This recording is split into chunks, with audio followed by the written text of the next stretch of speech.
नमस्कार, आदाब, जय भीम, सत श्री अकाल। मैं हूँ माजिद सिद्दीकी और आप देख रहे हैं फोकस हिंदुस्तान न्यूज़ चैनल।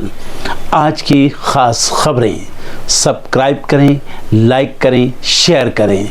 फिर आऊँगा एक ताज़ा खबर को लेकर माजिद सिद्दीकी।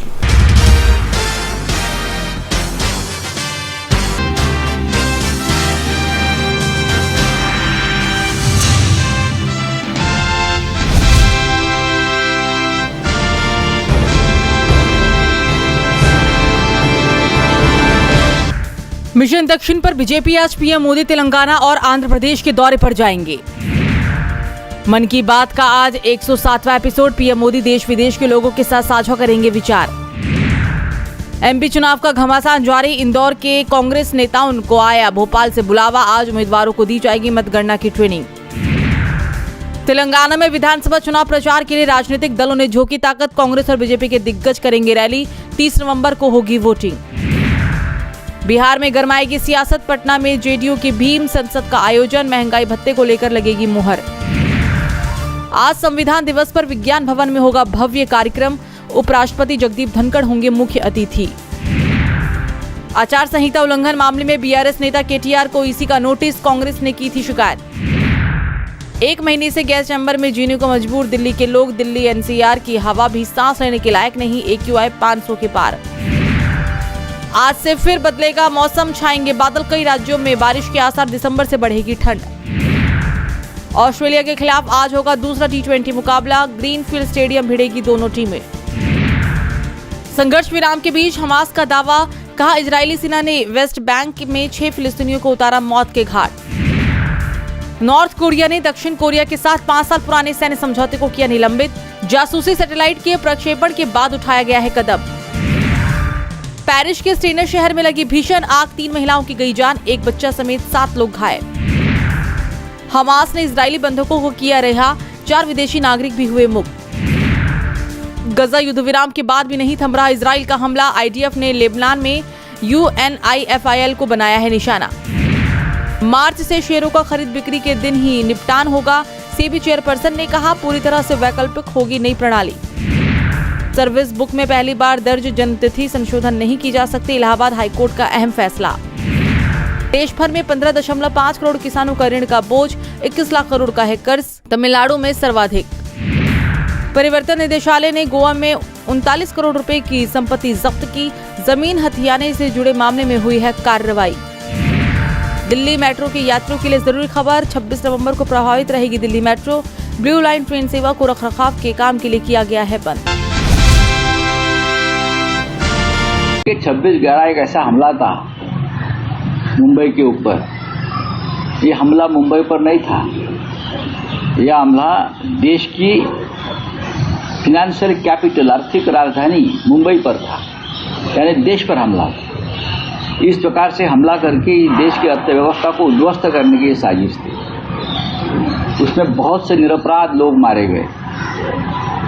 20 से भी ज़्यादा जांबाज पुलिस अधिकारी शहीद हो गए। इस प्रकार से हमले हम भूल नहीं सकते, क्योंकि ऐसे हमले जब देश पे होते हैं तो देश हिल जाता है, उनकी जड़ें हिल जाती है।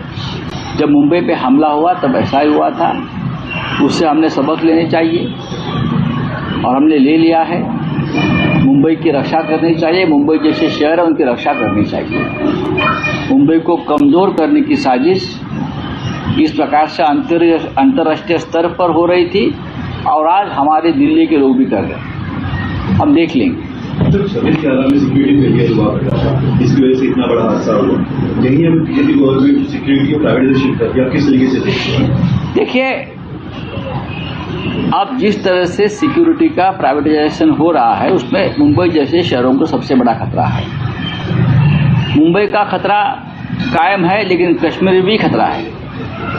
कश्मीर में 8 दिन में 6 से आसपास हमारे आर्मी के अधिकारी और जवानों की शहादत हो गई। मणिपुर में हमारे लोग मर रहे हैं। तो सरकार क्या कर रही? 26/11 तो होते ही रहते हैं और सरकार देखती रहती है। कश्मीरी पंडितों की घर वापसी अब तक नहीं हो रही है। हमारे जवान, हमारे कर्नल्स, हमारे कैप्टन, हमारे मेजर्स मारे जा रहे हैं और हमारे प्रधानमंत्री हवा में जाकर सबको हाथ हिलाकर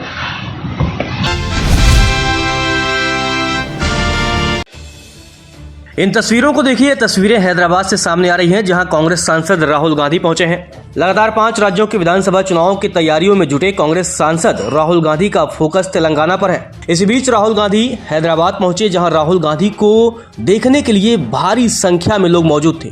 राहुल गांधी को देखते ही लोगों ने पीएम पीएम के नारे लगाने शुरू कर दिए। इसकी तस्वीरें अब सोशल मीडिया पर काफी तेजी से वायरल हो रही हैं। आपको बता दें कि तेलंगाना में 30 नवंबर को विधानसभा चुनाव है। उससे पहले राहुल गांधी अब राजस्थान, छत्तीसगढ़ और मध्य प्रदेश के बाद अब उनका पूरा फोकस तेलंगाना पर है। और जब राहुल गांधी तेलंगाना के हैदराबाद पहुंचे तो उनको देखते ही लोगों ने पीएम पीएम के नारे लगाने शुरू कर दिए। पहले आप इन तस्वीरों को देखिए।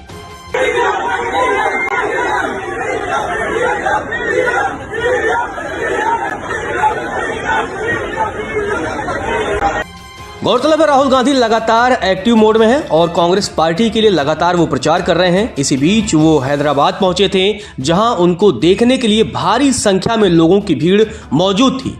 राहुल गांधी अपनी गाड़ी में मौजूद हैं और उनको देखते ही लोग पीएम पीएम के नारे लगा रहे हैं। कांग्रेस ने इस वीडियो को शेयर किया है और साथ साथ कांग्रेस ने यह भी दावा किया है कि 75+ लोडिंग।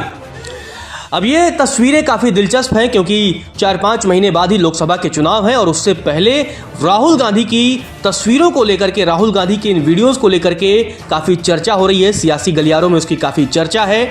अब राहुल गांधी को लेकर के लोगों में ये अलग ही उत्साह देखने को मिल रहा है और लोग पीएम पीएम के नारे राहुल गांधी के लिए लगा रहे हैं। चलिए अब आप इस दूसरी तस्वीर को देखिए। ये दूसरी तस्वीर भी बेहद ही हैरान करने वाली है। लगातार कांग्रेस सांसद राहुल गांधी पिछले 1-1.25 साल से भारत जोड़ो यात्रा के जरिए लोगों को लगातार जोड़ने की कोशिश कर रहे हैं। राहुल गांधी लगातार लोगों से मिल रहे हैं, आम लोगों के बीच जा रहे हैं। इसी बीच राहुल गांधी अब देसी अंदाज में पान खाते हुए दिखाई दे रहे हैं। इन तस्वीरों में आप देख सकते हैं कि किस तरह से राहुल गांधी अपनी कार में बैठे हुए हैं और उन्हें पान ऑफर किया जा रहा है। राहुल गांधी बाकायदा पान के जायके का आनंद भी लेते हुए दिखाई दे रहे हैं। ये तस्वीरें आपको बता दें कि ये डिम्पी पान पैलेस जुबली हिल से आई हैं और कांग्रेस ने इनको शेयर किया है और साथ साथ लिखा है जननायक जनता के बीच। आपको बता दें कि राहुल गांधी लगातार एक्टिव मोड में है। वो चाहे राजस्थान हो, मध्य प्रदेश हो, छत्तीसगढ़ हो और उसके बाद अब तेलंगाना पर राहुल गांधी का पूरा फोकस है। राहुल गांधी लगातार लोगों के बीच जा रहे हैं, तरह तरह की तस्वीरें सामने आ रही हैं और इसी बीच अब राहुल गांधी पान खाते हुए भी दिखाई दे रहे हैं, जहां वो लोगों के बीच पहुंचे हैं और पान के जायके का आनंद लेते हुए राहुल गांधी दिखाई दे रहे हैं।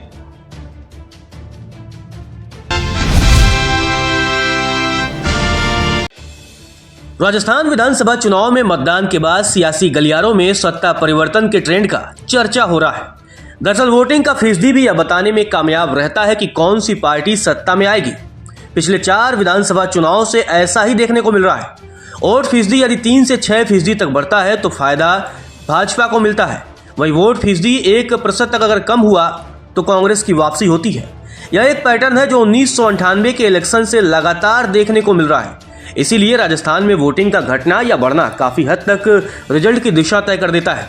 चलिए पिछले कुछ विधानसभा चुनाव का वोटिंग गणित आपको समझाते हैं। साल 1998 के चुनाव में राजस्थान में 63.39% वोटिंग हुई थी। इस इलेक्शन में 200 में से 153 सीटें कांग्रेस और 33 सीटें भाजपा ने जीती थी। वही 2003 में हुए इलेक्शन में कुल 67.18% वोटिंग हुई। यहाँ 1998 के मुकाबले 3.79% ज्यादा मतदान हुआ और सत्ता परिवर्तन भी। भाजपा ने इस चुनाव में 120 सीटें जीतकर सरकार बनाई, जबकि कांग्रेस 56 सीटों पर जीती थी। इन चुनाव में भाजपा को 39.85% और कांग्रेस को 35.65% वोट मिले।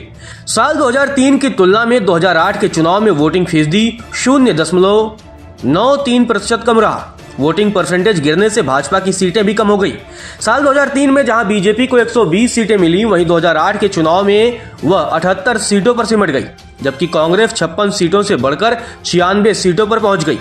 कांग्रेस को भाजपा से 1.32% वोट ज्यादा मिले थे। हालांकि इस चुनाव में कांग्रेस को स्पष्ट बहुमत नहीं मिला था, लेकिन फिर भी कांग्रेस सरकार बनाने में कामयाब रही। साल 2013 में पिछले कुछ चुनाव का ट्रेंड नहीं बदला है। 2013 में 75.04% वोटिंग हुई थी, जो कि 2008 में हुई वोटिंग से 8.79% ज्यादा थी। इस चुनाव में भाजपा को 163 सीटें मिली, वहीं कांग्रेस मात्र 21 सीटों पर सिमट गई। भाजपा का वोट शेयर 45.50%, जबकि कांग्रेस का 33.31% रहा। पिछले चुनाव के मुकाबले कांग्रेस का वोट शेयर केवल 2.29% गिरा, लेकिन सीटें 75 कम हो गई। वहीं भाजपा का वोट शेयर 2008 के मुकाबले 8.58% बढ़ गया, वहीं सीटें 85 बढ़ गईं। चलिए अब आपको 2018 के नतीजे समझाते हैं। दरअसल साल 2013 की तुलना में 2018 में वोटिंग प्रतिशत 0.98% कम रहा। 2018 में 74.06% वोटिंग हुई, वहीं 2013 में वोटिंग का प्रतिशत 75.04 था। इस साल कांग्रेस ने 100 सीटें जीतकर वापसी की, तो भाजपा को 73 सीटें मिली। भाजपा को इस चुनाव में 39.08% वोट के साथ 73 सीटें मिली, वहीं कांग्रेस का वोट शेयर 40.64% रहा। साल 2018 के चुनाव में 38 सीटें ऐसी थीं जहां जीत हार का अंतर 3% से कम था। कांग्रेस भाजपा ने कई सीटें मामूली अंतर से जीती। इनमें पीलीबंगा, खेतड़ी, फतेहपुर, दांतारामगढ़, चौमू, मकराना, पोखरण, मारवाड़ जंक्शन जैसी सीटों पर जीत हार का अंतर 0.5% के करीब ही रहा। आपको बता दें कि राजस्थान में पहली बार 1951 में विधानसभा चुनाव हुए थे। राजस्थान के चुनावी इतिहास में सबसे कम वोटिंग 1951 में हुए पहले विधानसभा चुनाव में हुई थी। इस चुनाव में सीटों की संख्या 140 थी, जबकि कुल वोटर्स 76,76,000 थे। इनमें से करीब 35.19% वोटर्स ने वोट डाला था। इस इलेक्शन में कांग्रेस ने सबसे ज्यादा 82 सीटें जीती थी, वही दूसरे नंबर पर निर्दलीय जीते थे। इनकी कुल संख्या 35 थी। आपको बता दें कि राजस्थान में विधायकों की पहली बार बाड़ाबंदी 1967 में हुई। इस चुनाव में कांग्रेस को 89 सीटों पर जीत मिली थी। कांग्रेस के एक सदस्य दामोदर लाल व्यास टोंक और मालपुरा 2 विधानसभा क्षेत्रों से विजयी हुए थे। उन्हें एक सीट से त्यागपत्र देना पड़ा, इसीलिए कांग्रेस विधायकों की संख्या घटकर 88 हो गई। दूसरी ओर विपक्ष से स्वतंत्र पार्टी जनसंघ, वामपंथी और निर्दलीय मिलाकर 95 विधायक थे। बीते 15 विधानसभा चुनाव में सबसे अधिक वोटिंग 1967 में हुई थी। इस इलेक्शन में सीटों की संख्या 184 थी, जबकि कुल वोटर्स करीब 80,79,000 थे। इनमें से 87.93% ने अपने मताधिकार का प्रयोग किया था। चुनाव में सबसे ज्यादा 89 सीटें कांग्रेस ने जीती थी। भारतीय जनसंघ, जो कि अब भाजपा ने 22 सीटों पर चुनाव लड़ा था, वहीं स्वतंत्र पार्टी ने 48 सीटें जीती थी। गौरतलब है 2018 में राजस्थान में कुल 74.72% मतदान हुआ था, जबकि 2023 के विधानसभा चुनाव में ये आंकड़ा 74.13% का रहा है। यानी अगर देखा जाए तो 2018 के मुकाबले इस बार वोटिंग फीसदी में थोड़ी गिरावट देखने को मिली है। ये आंकड़ा तकरीबन 0.50% के आसपास से ये आंकड़ा जो है वो नीचे आया है। अब देखना दिलचस्प होगा कि इस बार राजस्थान में किसकी सरकार बनती है। 3 दिसंबर को जब चुनावी नतीजे आएंगे तो ही स्पष्ट हो पाएगा कि राजस्थान में किस पार्टी की सरकार बनती है। दर्शकों, देख लिया आपने हमारे वीडियो को। हमें खुशी होगी कि आपने हमारे न्यूज़ को लाइक किया और दूसरों को शेयर किया। अगर अभी तक हमारे चैनल फोकस हिंदुस्तान को सब्सक्राइब नहीं किया है तो तुरंत सब्सक्राइब करें, कमेंट करें और बेल आइकॉन को प्रेस करें। हम हाजिर हैं खबर के लिए।